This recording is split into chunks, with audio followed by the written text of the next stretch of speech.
Bar council of Maharashtra and गोवाच्या निवडणुकीसाठी उमेदवारी अर्ज दाखल करण्याचा उद्या 26 फेब्रुवारी हा शेवटचा दिवस आहे। आजपर्यंत सुमारे 150 अर्ज दाखल झाले असून कोल्हापुरातून 6 उमेदवारांनी अर्ज दाखल केलेत। कोल्हापूर जिल्हा बार असोसिएशनचे अध्यक्ष ॲडव्होकेट व्ही.आर. पाटील यांनी ही माहिती दिली आहे। Bar council of Maharashtra and Goa ही वकिलांची नोंदणी, शिस्तभंग कारवाई तसंच व्यावसायिक हितसंबंध जपण्यासाठी कार्य करणारी महत्त्वाची संस्था आहे। या संस्थेच्या 23 जागांसाठी 24 मार्चला मतदान होणार आहे। उद्या 26 फेब्रुवारी हा उमेदवारी अर्ज दाखल करण्याचा अंतिम दिवस आहे। आजपर्यंत 150 उमेदवारांनी अर्ज दाखल केलेत। कोल्हापुरातून bar council of Maharashtra and गोवाचे विद्यमान संचालक ॲडव्होकेट विवेक घाटगे यांच्यासह कोल्हापूर डिस्ट्रिक्ट बार असोसिएशन माजी अध्यक्ष अजित मोहिते, रणजित गावडे, सर्जेराव खोत तसंच इंद्रजित कांबळे, शैलजा चव्हाण या 6 उमेदवारांनी उमेदवारी अर्ज दाखल केलेत।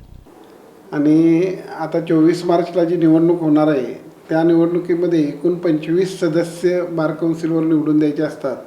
तर यावेळेला प्रथमच महिलांच्यासाठी आरक्षण ठेवण्याचा निर्णय सर्वोच्च न्यायालयाने माननीय नामदार सर्वोच्च न्यायालयाने दिलेला आहे। त्यानुसार 25 पैकी 7 ज्या जागा आहेत त्या महिलांच्यासाठी आरक्षित असणार आहेत।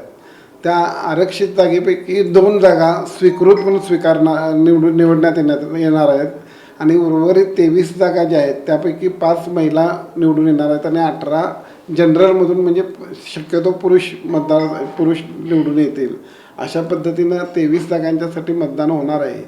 हे मतदान प्रेफरन्शियल पद्धतीनं मतदान होत असतं की आपण जसं विधान परिषदेला मतदान होतं आहे की पहिल्या प्रेफरन्सचं मत, दुसऱ्या प्रेफरन्सचं मत अशी जी मतं प्रेफरन्सनं देतो त्याप्रमाणे 23 प्रेफरन्सपर्यंत आपल्याला मतं देता येणार आहेत। बॅलेट पेपर एकच असल्यामुळं महिलांच्यासाठी स्वतंत्र बॅलेट पेपर नाही, त्यामुळं जे काही प्रेफरन्स द्यायचे आहेत ते प्रेफरन्स 1 ते 23 महिला आणि पुरुष दोन्हींच्यासाठी म्हणून द्यायचे आहेत।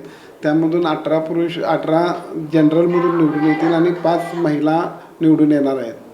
ही निवडणूक जी आहे ती 24 मार्चला होणार आहे। त्यासाठी आपल्या कोल्हापूर जिल्ह्यातून आजपर्यंत तरी 7 उमेदवार म्हणजे 5 पुरुष आणि 2 महिला उमेदवार अर्ज भरत असल्याचे निदर्शनात येत आहे आणि साधारणपणाने 7 उमेदवार कोल्हापुरातून होतील असं दिसून येत आहे।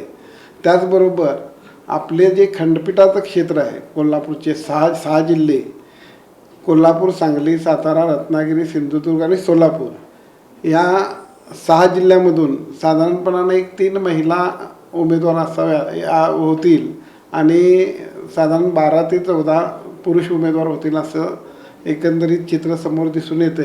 बार काउन्सिलमध्ये एकूण 25 सदस्य असून 23 जागांसाठी मतदान होणार आहे। त्यामध्ये 5 जागा महिलांसाठी राखीव आहेत। उर्वरित 2 जागांसाठी स्वीकृत पद्धतीनं महिला संचालकांची निवड केली जाणार आहे। या निवडणुकीसाठी सुमारे 2 लाख मतदार पात्र आहेत। 24 मार्चला मतदान झाल्यानंतर 7 दिवसांनी निकाल जाहीर होणार असल्याचं ॲडव्होकेट व्ही.आर. पाटील यांनी सांगितलं।